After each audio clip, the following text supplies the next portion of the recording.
Pranav, welcome to the show. Hey, Al. So happy to be here. Thanks for having me. Of course. Okay, so let's dive right in. So for the first segment of our show, let's kick it off with a tour of your career through the lens of product market fit. Okay, so let's start with a time when you didn't find product market fit. Can you share some experiences, maybe around Twilio or early on in your career when the products just weren't hitting quite right? Yeah, so when I first joined Twilio, it was mostly an SMS and voice company. And if any of your listeners have been following Twilio, there was a time when it was kind of like this revelation. The ability to just like send a text message with one API call was a huge deal. We take it for granted now. And Twilio pioneered that. They built an incredible developer experience. In some ways also like invented the discipline of developer marketing. And so because of all of that, like by the time I joined the company, the product market fit was insane and the company was growing like crazy. They went public within a year and a half of me joining. And they decided to start building out more of a platform, launching more products associated with communications that could help sort of beef up the portfolio, differentiate the company, and in general, provide more avenues for growth. So one of the products I worked on before I left was this product called Twilio Autopilot, which was essentially an API that allowed companies to build their own natural language powered chatbots and voice bots. And this was before LLMs. This was back in 2019 when AI, especially the kinds of models that we're used to today, things like ChatGPT just weren't around. So it was very, very early on. But we were starting to see signs that, in a lot of scenarios, we could get computers to actually converse with people in reliable ways. And so Twilio wanted to plug that into the communications channels that they built. And so they started working on this product called Autopilot that I joined when it was very, very early on, when it had just when it was just in beta, actually. And because I'd come from this world, where product market fit, especially having worked on SMS and voice, was something I didn't even think about, I kind of carried through that mindset to Autopilot. And even though I had like a fantastic experience learning there, when I look back on my time, I realized that assumption really just undergirded everything I focused on. And in hindsight, if I would have kept that more in mind and actually questioned that assumption, I would have done things differently. And what I mean by that is with Autopilot, there were a lot of different areas where, and I can tell you more, that in hindsight, there just wasn't that staying power. And that fundamentally changes what you need to do as a PMM. As a PMM, you have to be optimistic about what you're working on, but you also need to find where things are not working and figure out how to fix them. And that was a big learning for me. So tell us more about that. What were the signs that Autopilot just wasn't landing? Yeah. So there were I'd break that down into three things. And, it can be a lot of times with products, and we've spoken about this before, it can be a messaging issue, it can be a distribution issue, or it can be a product issue. In this case, it was primarily a core product issue to start off with because Twilio had the distribution. We had no shortage of customers willing to test Autopilot at the time because every company out there was interested in using Twilio. Their business was growing, especially for things like contact center and customer service. And so telling customers that, hey, we have this chatbot platform that you can just plug into your Twilio SMS or into your contact center was something anyone would have wanted to try out because the promise was there of automating a lot of these routine customer inquiries, right? So it was definitely not a distribution issue. It was not a messaging issue. The ROI is pretty obvious when it comes to something like this. And we had an even additional layer of differentiation, which was around programmability and customization, which was something a lot of legacy systems at the time lacked. But the reason they didn't really take off was fundamentally had to do with the fact that the core tech, the model underneath just wasn't ready yet. It required a lot of hand-holding, a lot of hard coding. It was orders of magnitude less capable than even the smallest, cheapest LLM you can find. So that was a huge reason why it didn't work. And then also it was almost, I know I cited customizability, but a lot of times what I realized was that it was almost like too customizable to the point where like it was too low level. It was really hard for customers to go in and program it to complete certain flows or to do certain things reliably or to write a lot of code. The code was very brittle. So that just like put a barrier to adoption beyond a certain point and beyond customers actually putting them in front of their customers. Yeah. Okay. So you said so much here that I want to unpack before we move on to your next example. So you mentioned that just because it was Twilio, you had customers flocking to it. So you had this like halo effect of Twilio when you launched this new product.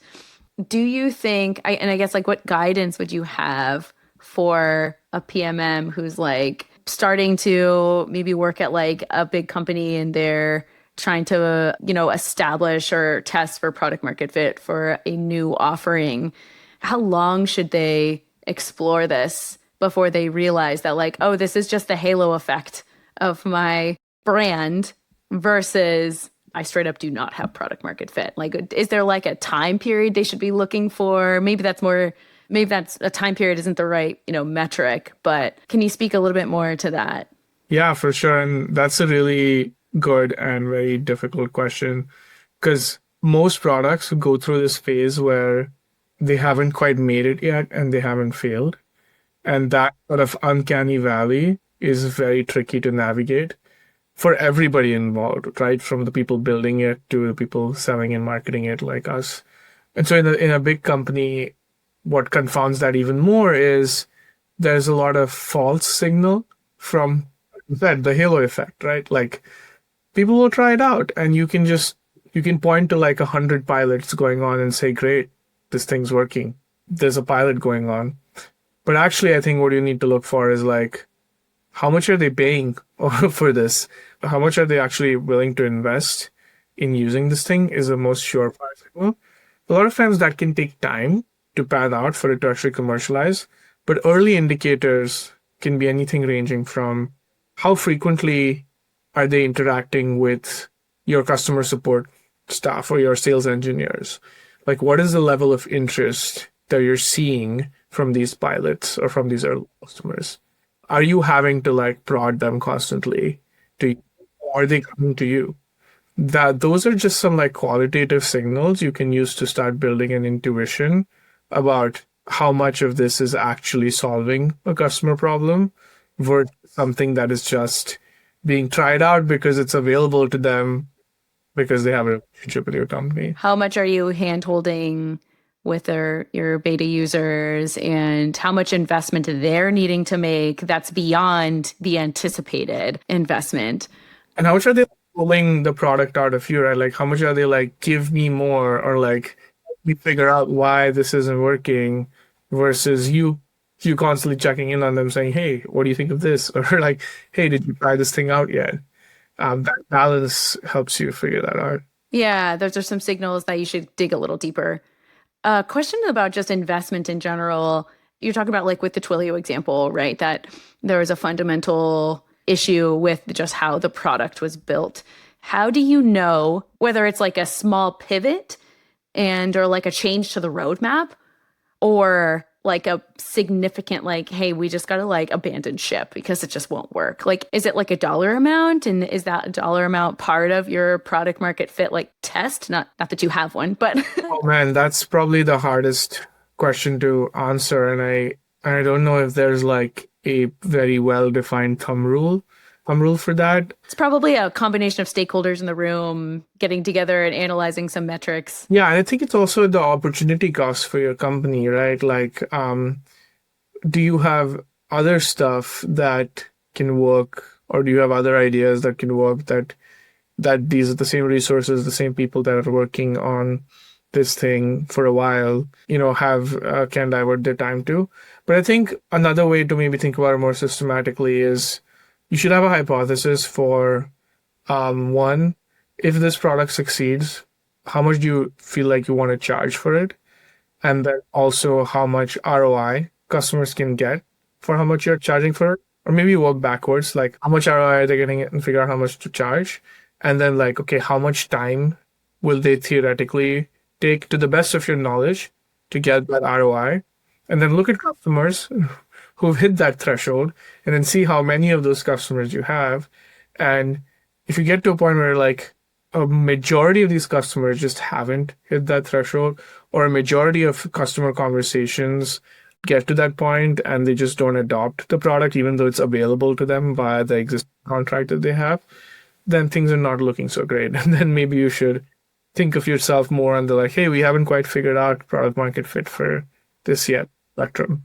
Yeah, I think it's a really smart way to start with total cost of ownership for the customer and try to anticipate to the best of your ability what that ROI is going to be, and then working backwards from there. Very helpful takeaway.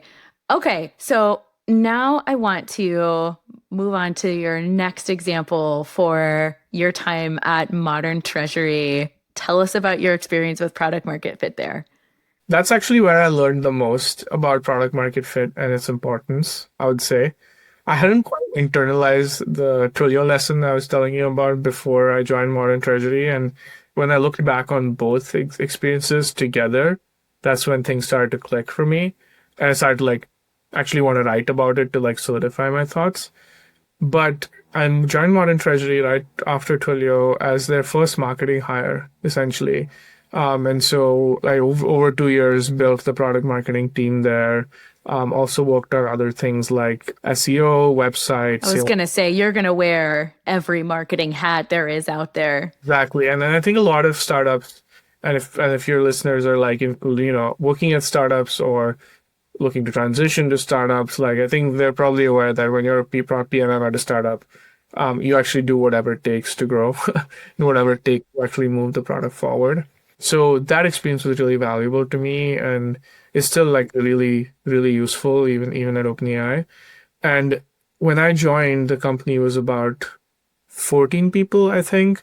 They had customers and they had paying customers, which was even better. But what I didn't look at as critically is how were those paying customers actually being acquired? Like, and were they using Modern Treasury for the same thing? So for people who aren't familiar with the company, it started off as a new type of fintech platform where you could almost like imagine it as a modern transaction and software layer on top of legacy banking, providing APIs and software to enable anyone to streamline B2B payments using bank rails so that, you could do them cheaper, faster, etc. But obviously you would have to work with the bank. So their business model was also a little untested, actually quite untested at the time, which relied on banks actually also signing a contract with your customer because the bank needed to facilitate a transaction.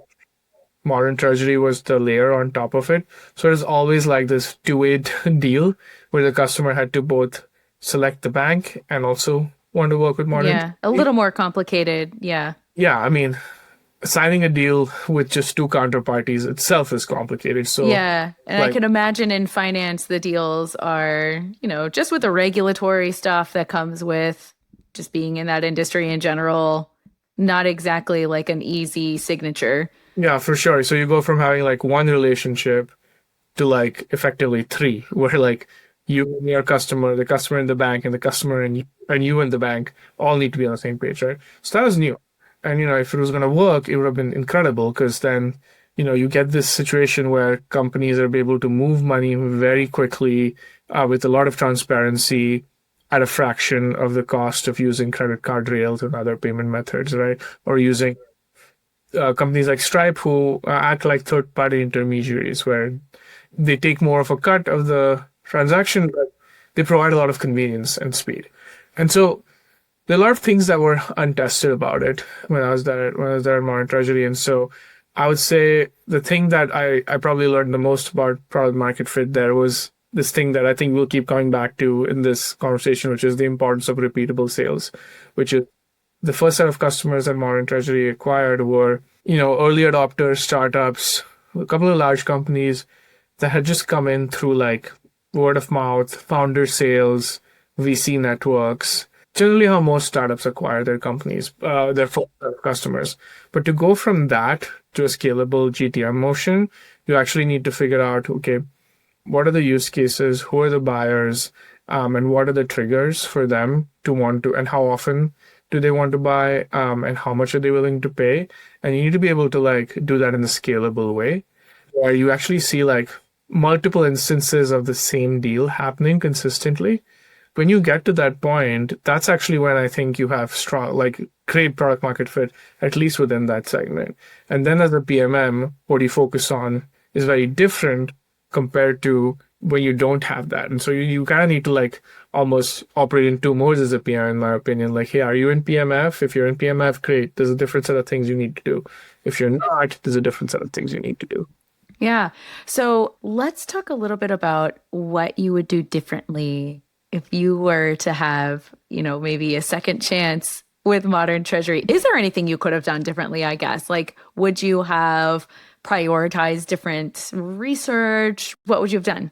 Yeah. So the things that I did were very typical PMM things when I first joined. I like worked on the website. I started to write out positioning docs. I spent a lot of time, obviously, like listening to calls and trying to be in front of customers and understand the market and compare. Being the informed product marketer, yeah. Yeah. And so I would continue. I would obviously do the competitive side of things and talking to users and customers regularly. Like that's important regardless of where you are on whether it's like weak or strong PMF. But actually focusing your time on writing docs and design, like writing the perfect copy for your website, like I probably wouldn't have done that. Because that only works when you actually have confidence that you have a scalable motion, because then the investment you put into the positioning and the copy for that website is actually worth it because you actually know what to say and to whom. Whereas here I was just trying to, write great copy that was not necessarily based on how people bought the product, how they thought about the product. And so I would have instead just actually focused more on trying to figure out what I can do to get these repeatable sales going. So from a marketing standpoint, you kind of have to wear more of like a demand gen growth hat where you figure out, okay, what are the assets? What are the channels that I need to focus on in order to actually go validate, like, hey, what are the use cases? Who's actually buying it? Test our assumptions. I was going to say, is it like experimenting with ICP, like your ideal customer profile, and like evolving and iterating that based on like constant experimenting? Yeah. That's actually a much more succinct way to say it, which is when you don't have that repeatable sale, you don't have a ICP. Or it's not the right ICP. Or it's not yeah, exactly. And it felt like at the time we had 20 different ICPs because we had fought, 30 deals across multiple different types of people. So you actually should think critically, okay, who are these people? Can we group them together? Can they be sold to in a repeatable way? And then decide what to focus on. Yeah. So can you compare and contrast for me then, like the difference between not having product market fit, both with Autopilot at Twilio and then Modern Treasury? What were kind of like the reasons why between both that you didn't have product market fit? So at Twilio, it was definitely primarily an issue with the product and the form factor and the underlying technology.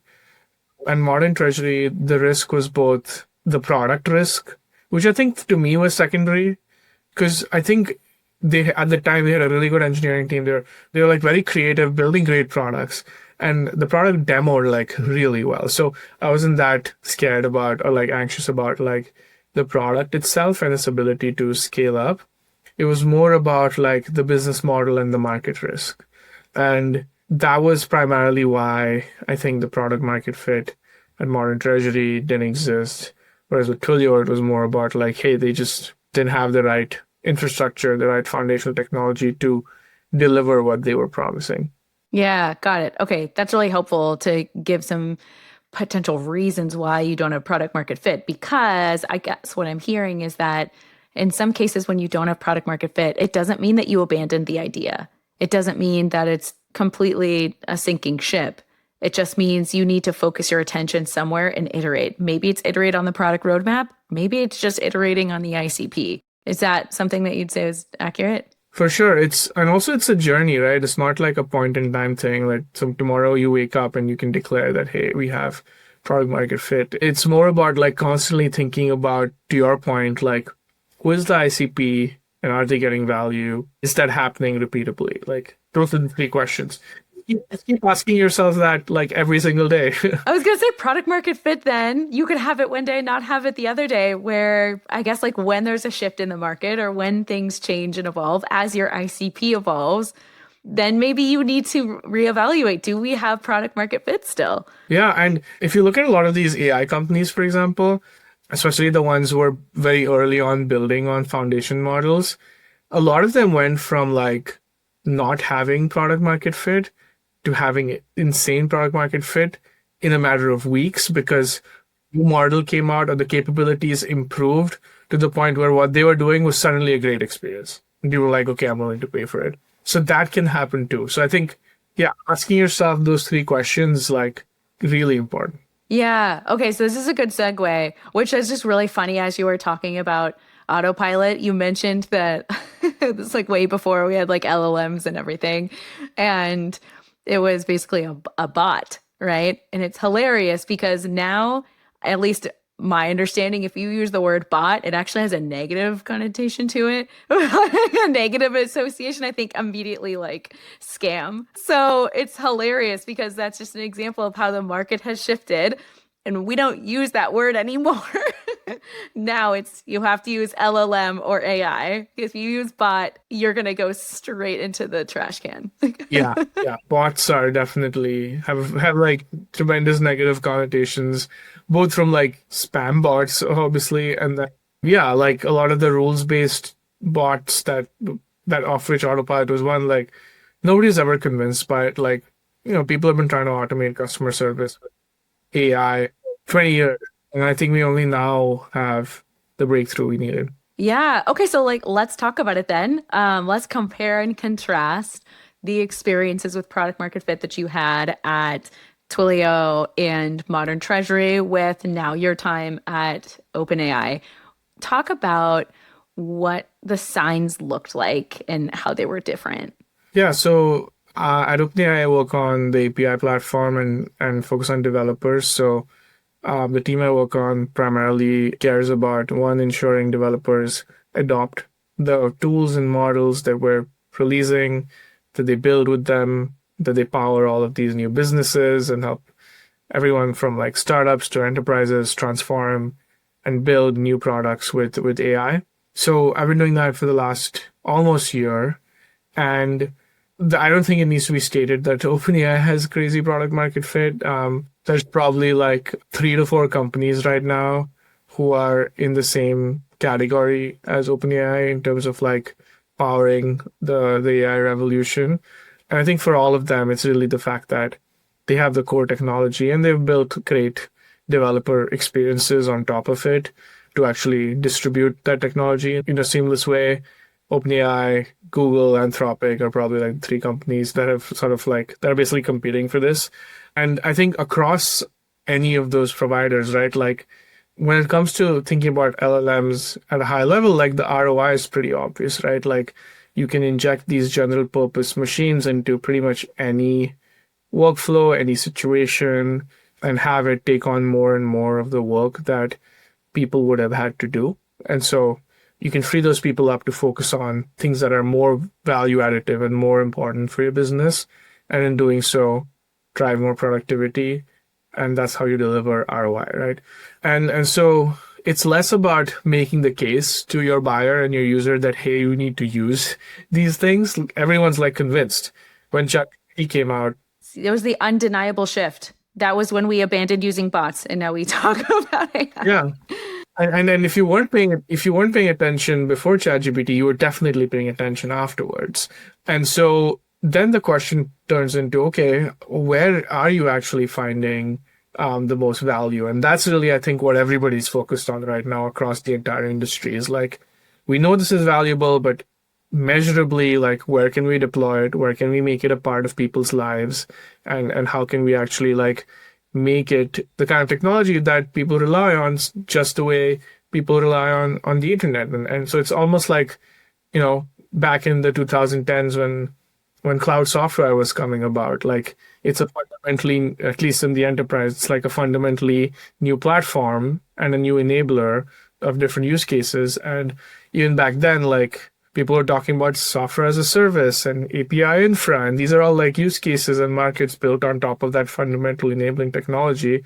And so we have a similar thing going on with AI. And so if you look at use cases across things like coding, customer service, research, creative tools, healthcare. So that's what we're really like trying to figure out is like within these domains, what do we need to do to win mindshare, to deliver value, and to get customers to build new businesses on top of this enabling technology. And so a lot of marketing work now is just about, well, not just, but it's about explaining how to use the technology in a effective way. It's primarily education because you're not that concerned with convincing customers to give it a shot. How do you be successful is like the most important thing. Right, right. So what I've learned today so far is that there are layers to product market fit. It's not just do you have it or not. It's once you have it, then it's digging deeper into various use cases. And those use cases can expand, or you can expand, I guess, into new use cases over time. Okay, so let me just back up for a minute because I feel like we've covered a lot. And I just want to quickly recap big takeaways that we've covered so far. So earlier on in our conversation, we talked about identifying your ideal customer profile and how that's something that could change and the world can change for your ideal customer profile overnight, like in the event of a ChatGPT like technology popping up. And we talked about early signals that you have product market fit with repeatable business models, repeatable sales motions. We talked about potential reasons why you don't have product market fit being a fundamental issue with the product and how you need to get all the right stakeholders in a room and determine, is this just a quick, like, is it a roadmap fix that we can fix with low investment, or is it a huge category market pivot, or do we just need to start from scratch somewhere? And then we've talked through more recently the ROI and starting with what's the ROI for your ICP?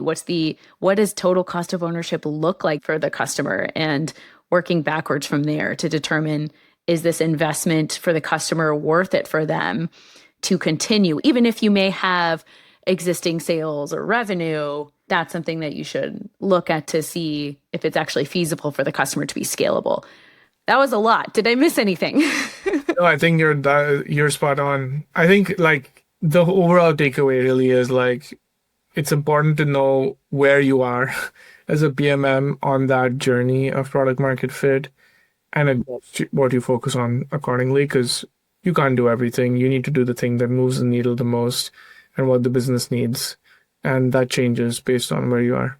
Yeah. Okay. So let's quickly turn this into a playbook for a PMM who's trying to evaluate or test their product market fit. Where do they get started? Like, what are some steps that they should take?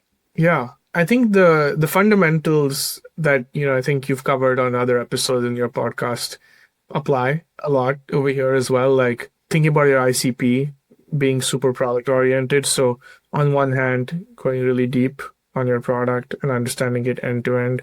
On the other hand, understanding the ICP. And I think within the ICP, a useful exercise I found is like, especially for B2B software, like look at who your users are and who your buyers are and see if they're the same people or different people. Because ultimately that allows you to decide, add another dimension to product market fit, where if you think about the goal as repeatable sales at a high level, then you need to be able to both, have something that convinces the end users and gives them value, but also allows the buyers to say, this is a good investment of our dollars because the people that are using this are actually like doing more of what we want them to do because of what we've rolled out, right? So I would say like once you found that out, there's different product market fit tests, kind of high level for each constituency.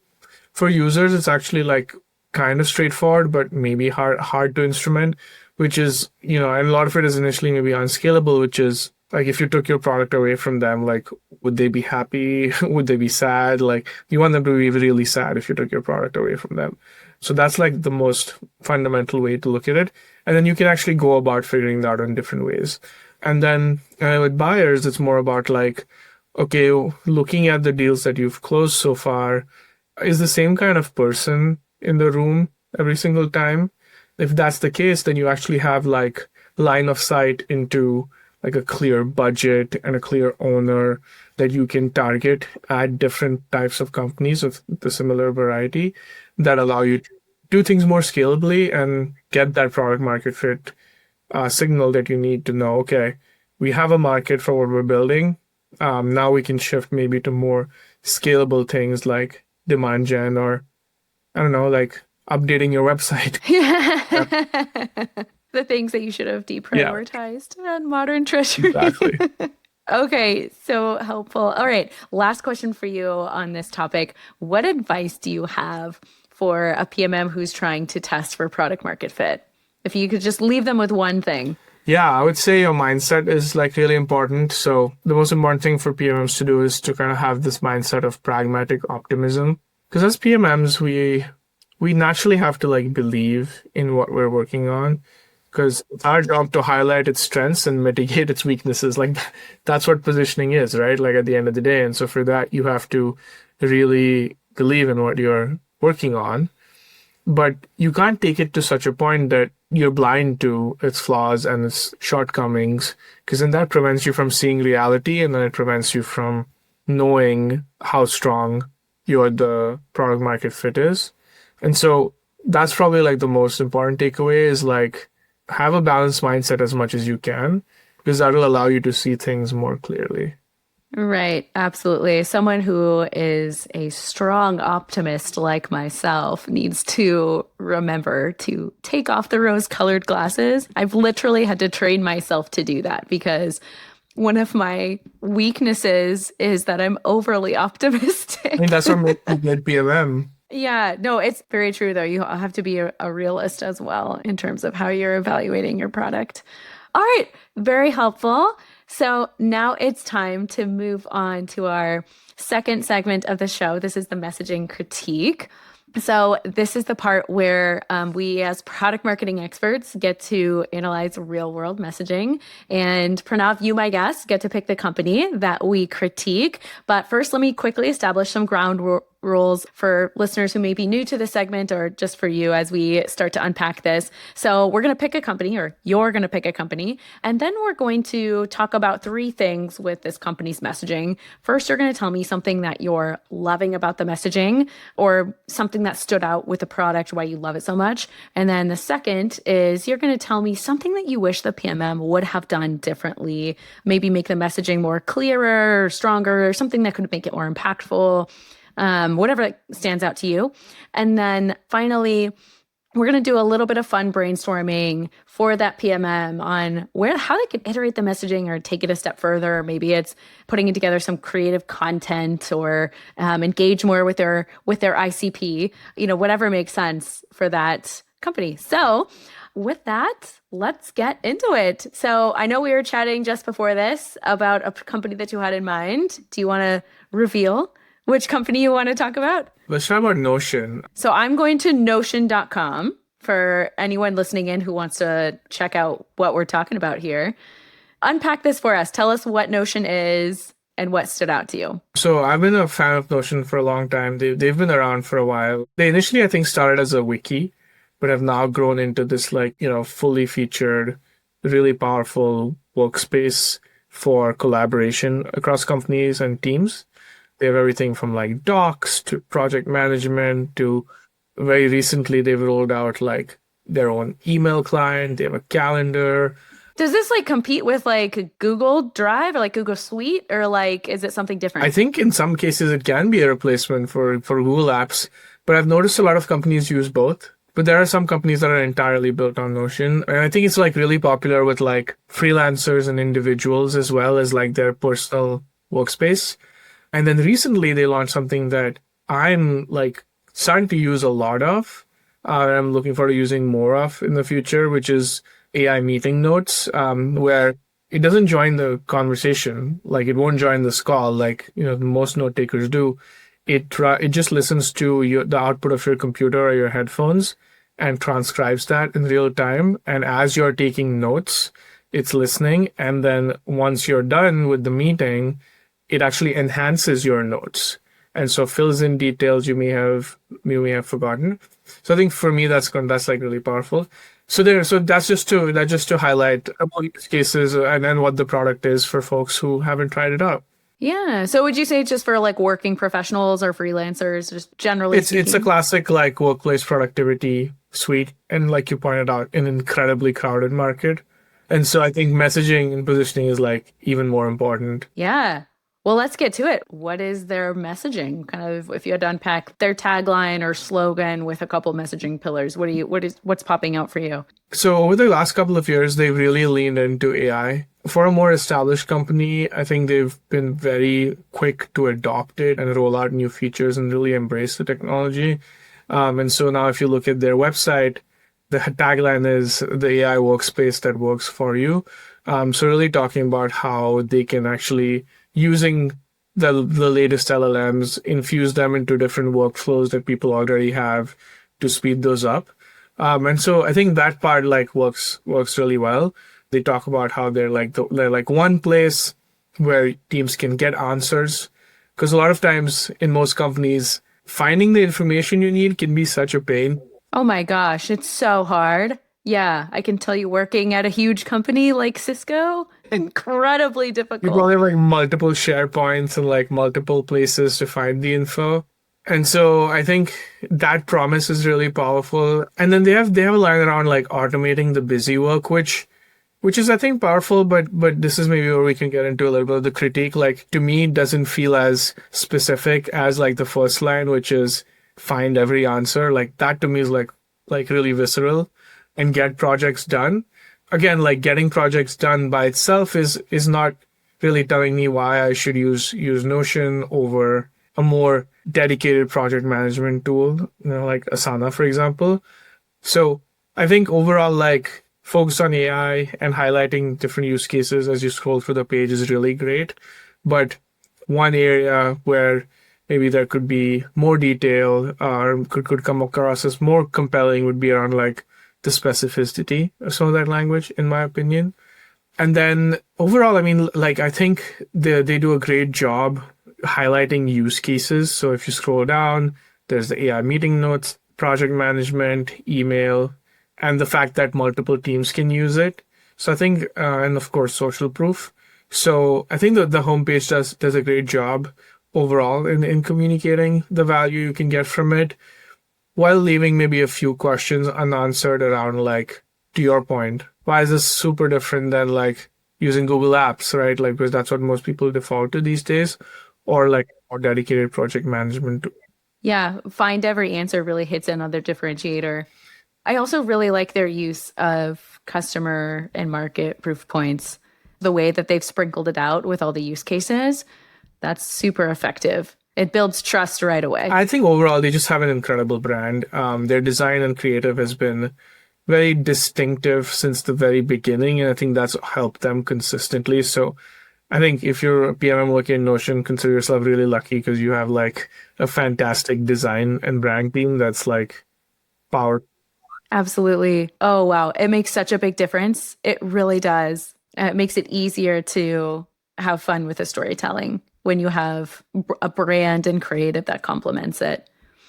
And then with AI meeting notes, the one thing I would say is having used it a few times, it only shipped this week, so they're probably going to yeah, it was like last week or something.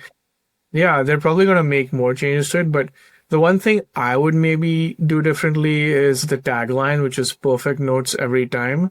To me personally, like I don't necessarily want perfect notes. I want notes that are complete so I don't miss out on important stuff. And it's not, and when I read perfect notes, I think of like well formatted notes that are like really, beautiful and easily shareable. But that's a nice to have. I think the most important thing is like notes that are complete. So you don't miss out on what was said. Right, exactly. I need to find every answer. I keep coming back to that.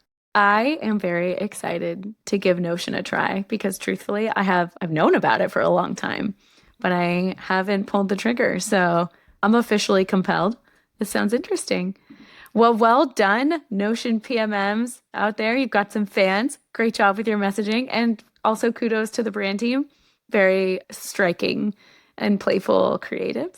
Okay, so Pranav, before we go, I just want to have a gratitude moment and say thank you so much I know you're incredibly busy. Yeah, thanks for having me. Yeah, you're toured your entire career with us on product market fit.